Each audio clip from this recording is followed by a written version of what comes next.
Of course, you've heard that being curious and coach-like will help in leadership, but sometimes the very thing we think we're doing well is actually getting in the way.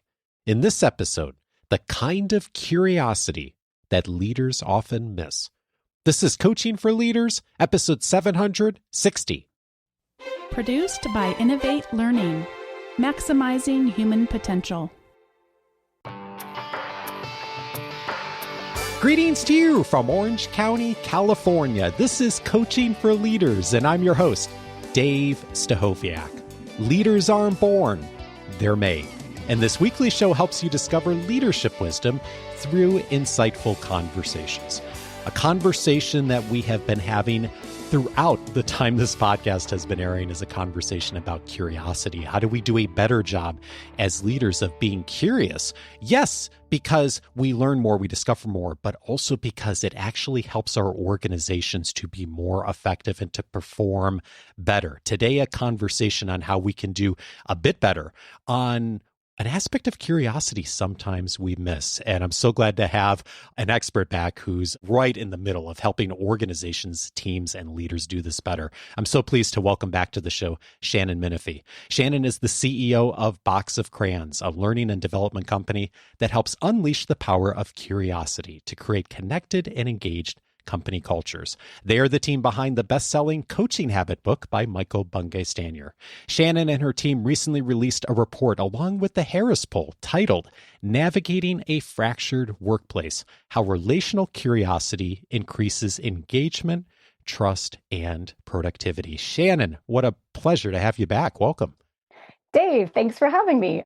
Yeah, indeed. And, we of course had Michael Bungay Stanier on many times in the past. We've all learned so much from you and Michael and your team. As I was thinking about our conversation, I mean, Box of Crayons is one of the organizations that I have probably learned more from in the last 10 years than anywhere. And so when you all do something, I'm always interested in what you're finding. And you partnered up with the Harris Poll recently to do a little bit of research and look at just what's going on. We're going to get into some of the details of it, but what prompted this partnership to really look at this and get into some of the details of what's happening in the workplace? Yeah. Well, first of all, thank you. That's really nice of you to say. I think that one of our design philosophies is what's the least amount of information that's most useful. So we don't pump out a lot of new content all the time, but I think what we do well is to simplify and make really clear and actionable some of the things that really matter for leaders. So anyway, thanks for saying that, Dave. Yeah. So exactly. So we partnered with the Harris Poll last year to conduct some research on current workplace challenges and what could potentially solve them. And in terms of what prompted it, I mean, we had several goals for the partnership. We wanted to validate the distinction between two forms of curiosity. And I'm sure we'll get into this. We wanted to really validate the distinction between two forms of curiosity that we saw, as well as their prevalence in the workplace, and to understand what role curiosity of either form could play in helping organizations overcome those challenges. And it was kind of an existential moment. That might be too strong a way to put it, but basically, Box of Crayons is all in on curiosity. So we exist to unleash the power of curiosity for organizations. And we had this moment about a year ago where we thought, amidst all of macroeconomic uncertainty and geopolitical uncertainty and AI, and do organizations care about developing the skill of curiosity, this set of capabilities around curiosity? And we thought better to answer this question now and know it now. And so it was really prompted by that. And the findings really did give us a clear picture of the challenges that are weighing heavily on leaders and workers' minds at that point in time. It told us whether leaders and workers saw curiosity skills as valuable and urgent to solving those challenges. And it also helped us drill down to this question of whether relational curiosity in particular is a valuable solution to those challenges. So that's kind of what prompted it. You write in the white paper, new data from our partnership with the Harris Poll reveals that powerful forces are disrupting the workplace. Pervasive and unrelenting fear, the inability to appreciate and contend with disagreement, an overwhelm caused by the pace of work, and a lack of skills to navigate these challenges. When I looked through the data and reflected on it, my first thought was, wow, there is some good news in this, and we're going to get to it. But the news is sort of not great for a lot of these things. And one of the statistics that sort of leapt out at me is the finding that 14.5% of the work week is lost to a fear of making mistakes, which is like, depending on how you calculate it, 5 to 6 hours a week. What is it that people are afraid of? Yeah. I mean, just before I go there, just to quickly say, yes, it doesn't seem like a good news story off the top.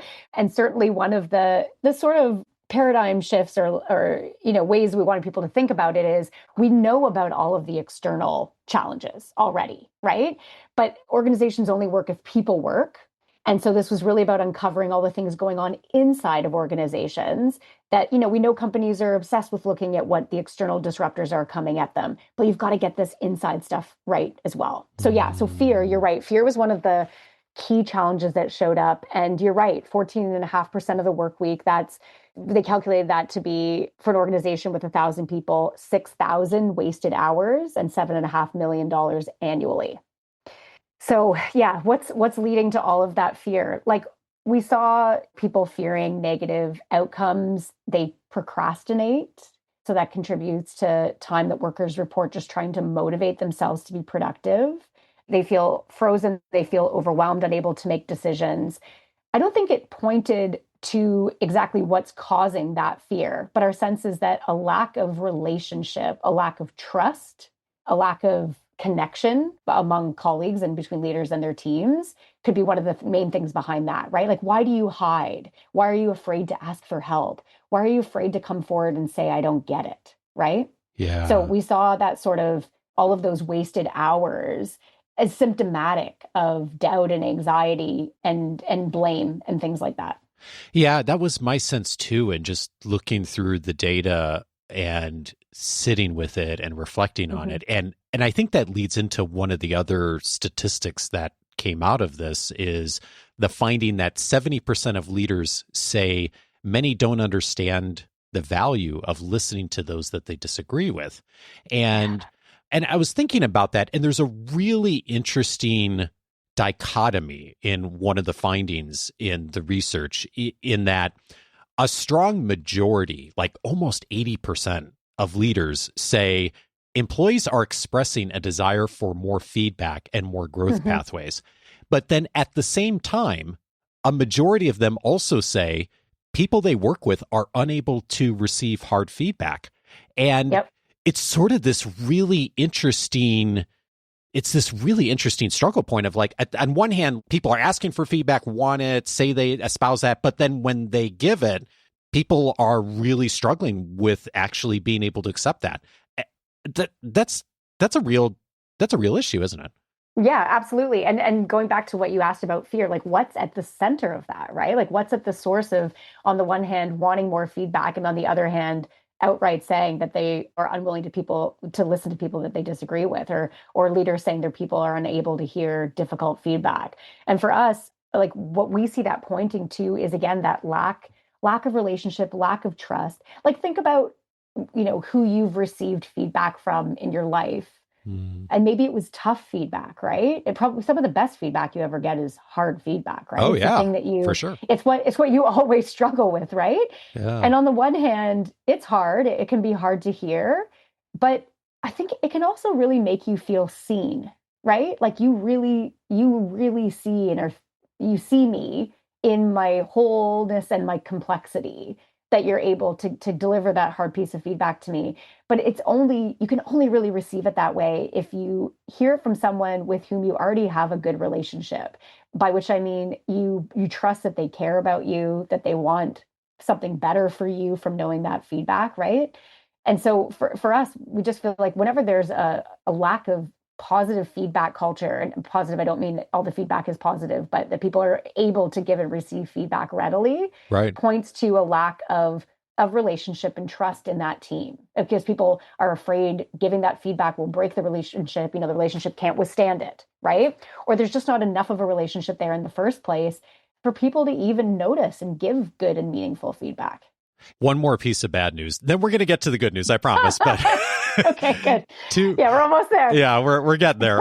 But it is important to frame this. You also write in the report, the emphasis on leadership becomes even more critical as 2 in 3 business leaders observe a growing gap in fundamental leadership and communication skills among younger employees. And I was thinking about this too, and there is today more content and resources for leadership development out there than there ever has been in recorded history.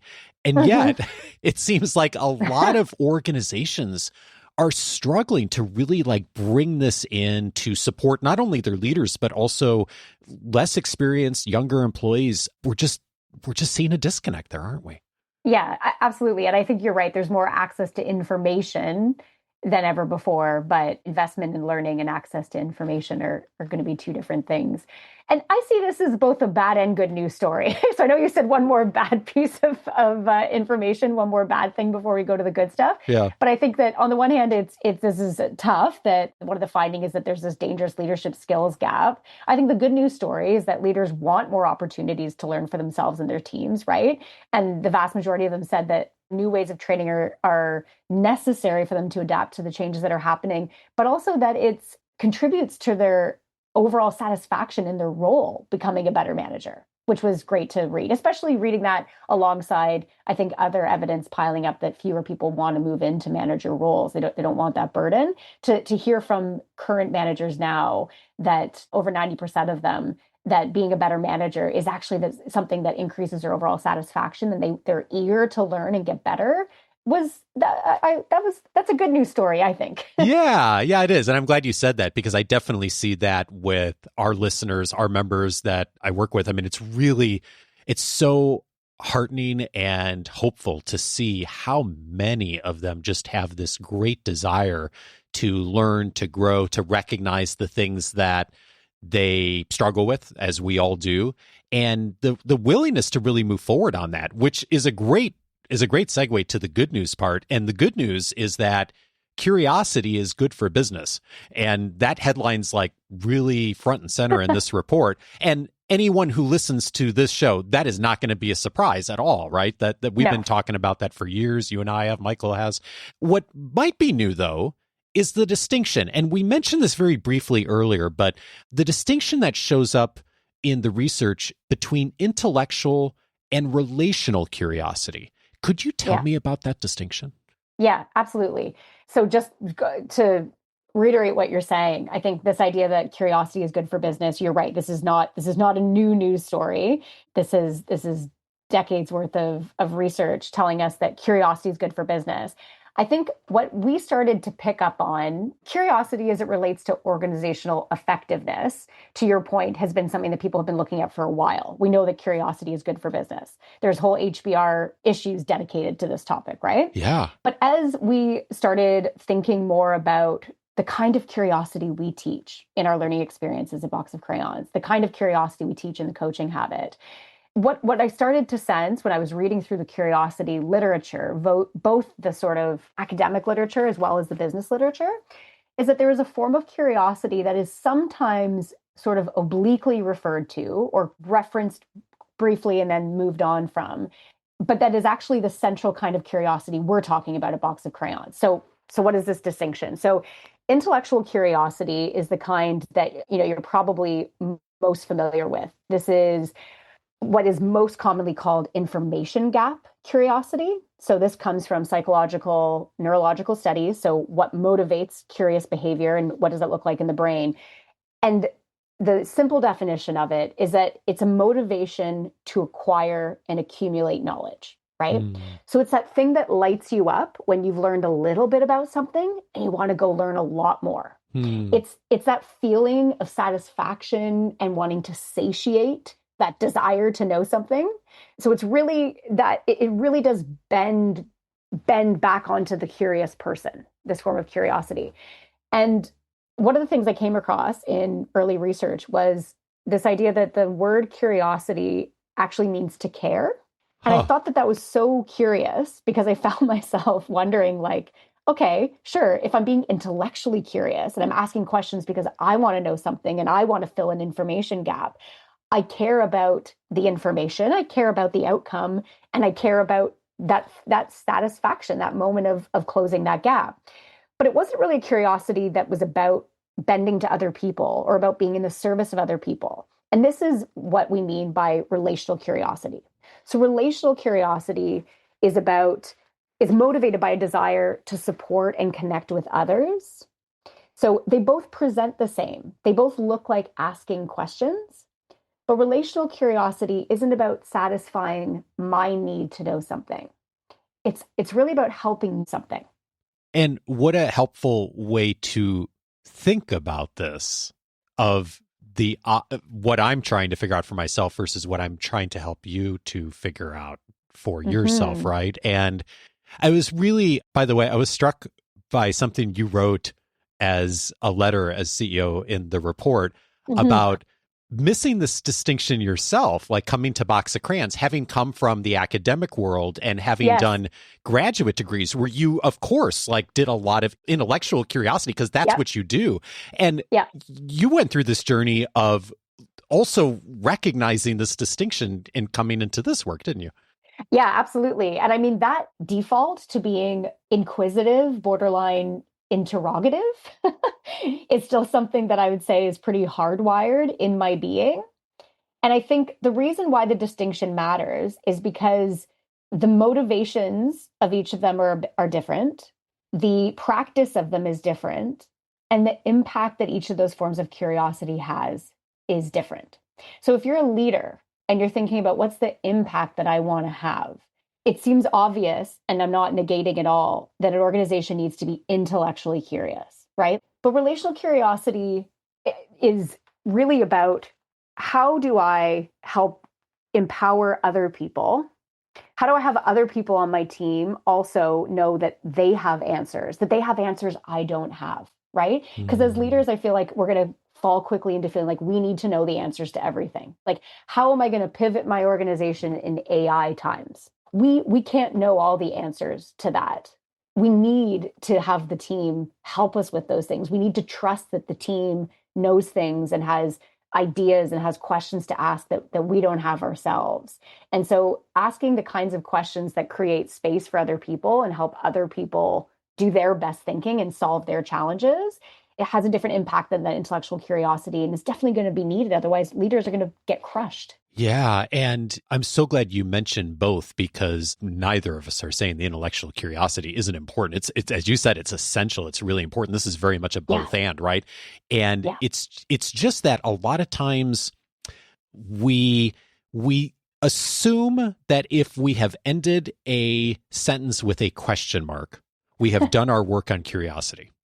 And it's one of those like yes and sort of things. Like, yes, that asking a question is a really good starting point for this. But a lot of times we don't think to do the relational part or even the intellectual part. You know, see, there's a lot of ways to ask very self-affirming questions too, right? But the relational part, we're not thinking about, am I asking a question that really helps someone else to discover something? And I'm not just thinking about it through my own lens of curiosity and the information I need.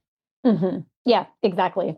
Yeah, it's very easy to end a conversation with a question that's really just confirming what you know, or why did you do that, Dave? Like a very right. And I think just like this is getting like a little bit more specific about the relational curiosity skill that we teach, but coach-like curiosity, which is this ability to slow down the rush to action and advice and stay curious longer. This is really about how do we move away from inserting ourselves into the driver's seat of those conversations? Like our default as leaders and also just as like intellectually curious people is going to be to go into a problem, a meeting, a problem to be solved, and to try to quickly satisfy our own desire to learn something, to close an information gap, to steer it the way that we think it should go, to project onto our direct report what we think they should be doing. And we don't possess all the information. And I think that one of the things that we need to come to believe is that we need to stop thinking that we have the answers, and not even that we need to have them, but that we actually have them, that our advice is necessarily good or that our experience is necessarily valid.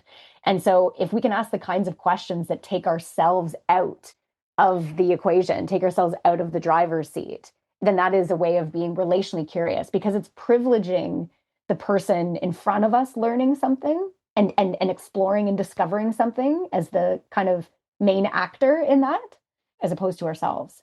There's the old saying that the greatest enemy of communication is the illusion of it. And yes, the illusion has taken place. Yes, right. exactly. Yeah. And I think we could easily substitute in the word curiosity there, that the greatest enemy of curiosity is the illusion that you've been doing it. Like you've asked a question because, okay, I've been curious. I've been coach-like because I was asking questions. And I'm thinking about folks going into the workplace today and thinking, all right, I hear you intellectually, both of you, on making, not stopping the intellectual curiosity, but adding in some of the relational curiosity into interactions today and in conversations.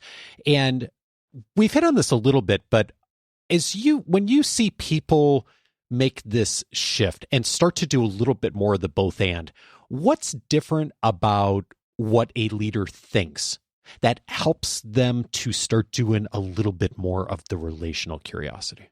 Yeah. I think that what's different about what they think, and I like that you started there, right? It's this idea that like their mindset might come before a shift in the behaviors. What's different about what a relationally curious leader might think is that there are ways, critical ways that they add value that aren't just about telling people what to do or guiding people to the answer or giving people advice. So I think that like a lot of what we're helping leaders overcome is this really ingrained, like trained from school age to, why they got promoted and are in their current job. This feeling that their default way of responding to things is to have to add value by telling people what to do, having an answer, giving advice. And so I think a relationally curious leader understands that there's a place for their experience and their advice, right? Like they see things from a different vantage point that can certainly make their advice and their experience worthwhile, but it's not at the very top of the conversation. And sometimes it's never, right? Like I've gone into conversations before where I've gone in very clear in my mind about what the problem is. And I've been totally wrong, because as soon as I give the other person space to explain what's happened, I realized that if I had gone in, said what I thought the challenge was, and started solving off the top of that, we'd be solving the wrong thing, right? So a relation curious leader, it has some humility around the extent of their own expertise, experience, and advice. And they recognize, they're comfortable that they add value in other ways. They add value in being in the service role of really facilitating other people's insights and facilitating other people's empowerment. And they recognize that they can't do things by themselves. And so they're going to have to lift up that team instead of creating this cycle of overwhelm and overdependence in the team, which is what happens when you become the single point of telling people what to do. Yeah. What you just described happens to me multiple times a week, because one of the pieces of my work is facilitating our academy conversations with the leaders that show up in a small group and we work with over time. And as part of that, we are talking about real-time situations. And we have a rule in those conversations. They're usually 30 minutes. The first 15, 20 minutes, no one's allowed to give any advice. No one's allowed to make any suggestions or suggest the next step. It's only listening and asking curious questions. And the reason I'm saying that this is my experience a couple times a week is I'll often go into those conversations having read the notes of what someone's shared, and we start with a question or two, and my first thought is, oh, I know exactly what they need to do.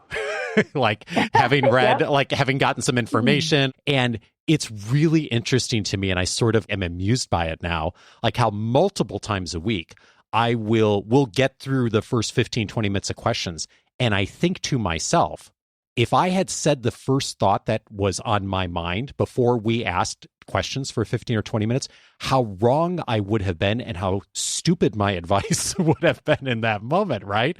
And it's happened enough now that I'm not surprised by it. And it sort of now, it's trained me to really not give advice or input before I've asked 2 or 3 or 4 clarifying questions.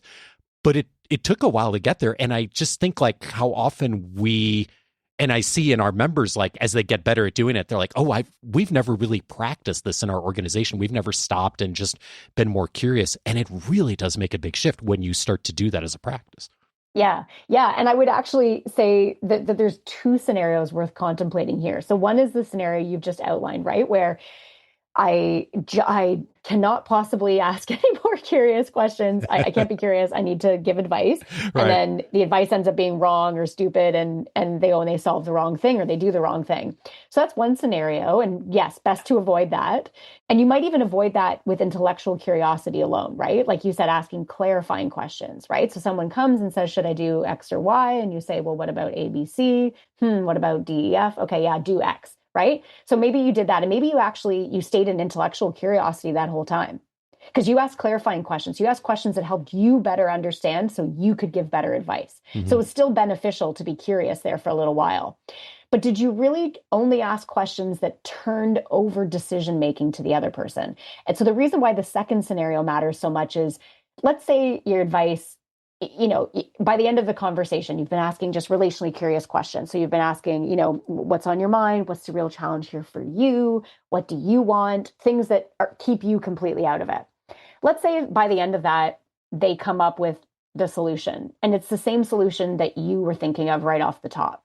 So that's great. So your years of experience would have saved 15 minutes or whatever. Yeah. But what it really did, the real impact there is that person they got there themselves. Yeah. And that's the win as well, right? Like now they feel emboldened. They feel like, I know what I'm doing. I worked through that. I got to another level of thinking.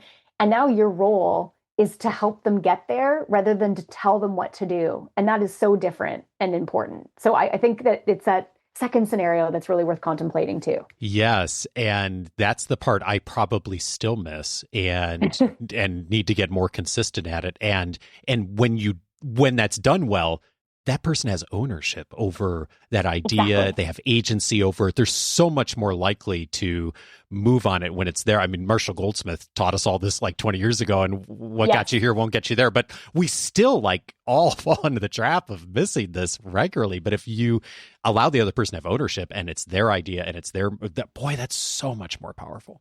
Yeah. And like, just to remind leaders too, it's so much more powerful for the people on your team. They are way more committed to that work, but also leaders are tired too. It's a really stressful thing to feel like you have to come up with everyone else's solutions all the time, right? Yeah, so it's also a way of helping you to relieve yourself of that burden, right? Like you don't have to work so hard. You have to work harder at trying to stay curious in this really specific way and less hard at trying to come up with solutions for other people. So it's shifting where your energy is and where your focus is as a leader and how you're thinking about how you add value. Yeah. And so a lot of that's kind of the thinking, the mindset. What's different about what we say when we're really in the moment and asking more relational curiosity questions? What does that sound like? Yeah. So questions that are So we make this really proof in the work that we do with organizations. We give people questions, and a question we get a lot from leaders we're working with and from folks we're working with is, can I just riff off of this question a little bit? And there are probably some edits to the questions that would make sense, but most of the time we say, just try to ask these questions because they leave you out of it. So a relationally curious question, make sure that you're not driving where the conversation is going, right? So a conversation that narrows in on a specific item or that asks why questions are often less relationally curious because they're clarifying for you why someone did something as opposed to what questions. So the 7 essential questions for us are all what questions. What's on your mind? What's the real challenge here for you? What do you want? What is the same across all of these kinds of questions is that the person asking the question, none of their interest is in that question. None of the thing they want to clarify, no rabbit hole they want to go down. They haven't inserted themselves into those questions at all. Yeah, and that has been one thing that I've been so grateful to learn from you and Michael over the years of just that that invitation to substitute the word why with the word what, because when we ask the why, there's the tendency to put especially when there's a power dynamic at play, like, manager and play, there's a tendency to put the other person on the defensive. Why did you do this? Like, sounds and tone obviously matters too, but it's very different than what led you to go down this path. There's a very different context and tone of the conversation that emerges that tends to be more relationally curious than if you're just trying to figure out what happened. That's right. And it continues to uncover things that that the person might not have thought of themselves. So asking a question like, what led you down this path? You might have some idea about why they're down that path, and then you're about to be proven wrong, right? As they contemplate that question anew. Mm-hmm. So I think the what questions continue to peel like an onion, things that in a way that just relinquishes control from the asker. So I know that feels like a vague, too theoretical of an answer, like, oh, relationally curious questions allow you to relinquish control. But I think the easiest thing to do is grab the 7 essential questions and any of the other questions we have to offer and try those out. But the other thing to do is to ask yourself, what is my goal in asking this question? Am I asking that to confirm something I already think? Am I leading people down? Am I trying to control the situation? We talk about being aware of and trying to tame your advice monster. So this is the habit around giving advice or steering people toward a specific end, right? So are you wanting to give advice because you want to look smart or because you think you need to have the answer? Are you trying to save the situation? Like you're worried that you don't trust this person, and so you need to jump in and intervene? Are you trying to control the situation and guide it in a certain direction? So maybe just being aware of what am I doing when I'm doing what I'm doing? And then think about what's motivating you asking those questions. Thank you for painting that picture. And we're looking at the big picture here, the mindset for all of us. And the beauty is, of course, we've talked with Michael before on a past episode on the details of those 7 questions. We're going to post them in the episode notes for everyone. But also, I'd invite folks to go back and listen to a couple of those conversations. I'll mention them at the end that will be helpful. And speaking of resources, 2 things we'd love to point everyone to that would be great starting points for this. One is, if you go to the Box of Crayons website, it's boxofcrayons.com. Go to the website. You're going to see a link right on the website to download the white paper we've been talking about. And so there's a ton of research and data and statistics we didn't even touch on in this conversation. There's a lot more there. That's a good starting point for getting access to even more of the research and the details of where to go next. The other resource for those who are motivated, Shannon, and want to get into something maybe even a little bit more helpful is you all do something called a monthly learning preview, and folks could access that too. Could you share a little bit more about that and how folks would find it? Yeah, absolutely. So like Dave said, we have a monthly interactive learning preview. It's an opportunity mostly for folks that work in learning and development and HR who are thinking about bringing the coaching habit into their organizations. It's a chance for them to it's an hour long, it's about 20-25 people, to do a real deep dive into how this content works. So authenticating through their own practice, the kinds of questions that you asked, Dave, right? Like, what's a relational curiosity question? How does that work? How does that conversation go? So it's a facilitated brief learning experience where folks have a chance to actually try some of these questions, understand some of the concepts a little bit more deeply. And we have a specific URL to sign up for that. And I can share it with you, Dave, if you want to share it in your show notes or wherever else you include resources like that. Yeah, we'll go ahead and just put it in the links for the episode notes, and we'll also have it in our guide as well. So be watching for that when you grab it. Shannon, just one more question for you. One of the things that is true for all of us is we're all learning, we're all growing as we move forward. If you think about just this poll, thinking about the research that's come out of it, and just thinking about your own experience leading Box of Crayons over the last couple of years, I'm curious, what if anything, have you changed your mind on recently in just relation to curiosity or just maybe big picture in your work? What have I changed my mind on? I think this isn't directly related to the research, but I think one of the things that I'm finding myself needing to be very flexible about is what are the positive impacts of AI? So I think as somebody who comes from the humanities, from the arts, the immediate business uses for productivity and all of that, the medical research, there's all these great uses for generative AI. And I think I found myself immediately worried about the arts and my friends in the arts and all of that. And in learning as well, where AI is disrupting learning and disrupting education, but also presenting really new and interesting opportunities. I think I'm trying to remain malleable about what the good opportunities are for generative AI in learning and development, and for the way that we continue to shape the kind of value that we can add as learning and development professionals in a Gen AI world.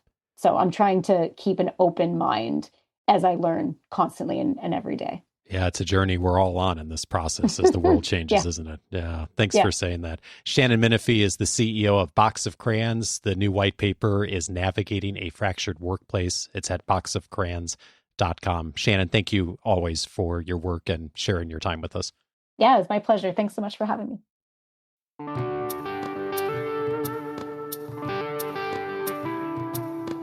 If this conversation was helpful to you, 3 additional episodes I'd recommend. One of them is episode 237. These coaching questions get results. I did a deep dive with Michael Bungay Stanier in that conversation on the 7 essential questions from the coaching habit. We mentioned those in this conversation. A lot more detail in episode 237, a great starting point, as is the book, The Coaching Habit. Another conversation with Michael, episode 458, will also be helpful to you, the way to be more coach-like. We had a conversation in that episode about Michael's book, The Advice Trap, and the trap that we often fall into of giving advice, of feeling like we're the smartest person in the room. We have the most experience sometimes, and yet oftentimes that causes us to miss the curiosity we talked about in this conversation, episode 458, a great complement to this. And then also recommended episode 454, How to Ask Better Questions. David Marquet, bestselling author of the book Turn the Ship Around, one of the best leadership books I've read in the last decade, walked us through how he invites leaders to think about asking better questions in order to be curious and to hear the things that we often miss. I think it is one of the most important conversations we've had on the podcast over the years. And if you took one step from one of those actions that David recommends in episode 454, I think you'll find yourself asking substantially better questions and, more importantly, hearing the things you're not hearing today. All of those episodes, of course, you can find on the coachingforleaders.com website. And speaking of David and Michael and Shannon and so many of the experts that have come on the show over the years, I've been so fortunate to be able to recommend. I don't know how many times I've recommended The Coaching Habit and Box of Crayons to so many of our listeners and organizations, and folks always come back to me and say how helpful the book, the work they've done, has been in supporting them. So thank you, Michael and Shannon, for all the support over the years. And of course, I've had the opportunity not only with them, but with many experts who've come on the show to build partnerships over this time. And if you are looking for a partner right now, maybe it is a keynote speaker, maybe it is a coach for yourself, or perhaps a coach for someone in your organization, if you're on a talent development or HR team, or you're looking for an expert in some other capacity, our expert partner program is a good place to start. Just go over to coachingforleaders.com/partners. You'll see some details there on how to tell us what you're seeking. I'll review your request, come back to you with some recommendations of folks who are expert partners of Coaching for Leaders that might be supportive to you. So if you don't know where to start, that's a great place to start. Again, go over to coachingforleaders.com/partners to get in touch and to discover a bit more. Coaching for Leaders is edited by Andrew Kroger. Production support is provided by Sierra Priest. Next Monday, I'm glad to have Steve Blank back on the show. We are going to be talking about how to innovate better through disruption. Certainly a lot of disruption happening in the world right now. Steve and I will be talking about what we can do in the midst of it. Join me for that conversation with Steve, and see you back next Monday.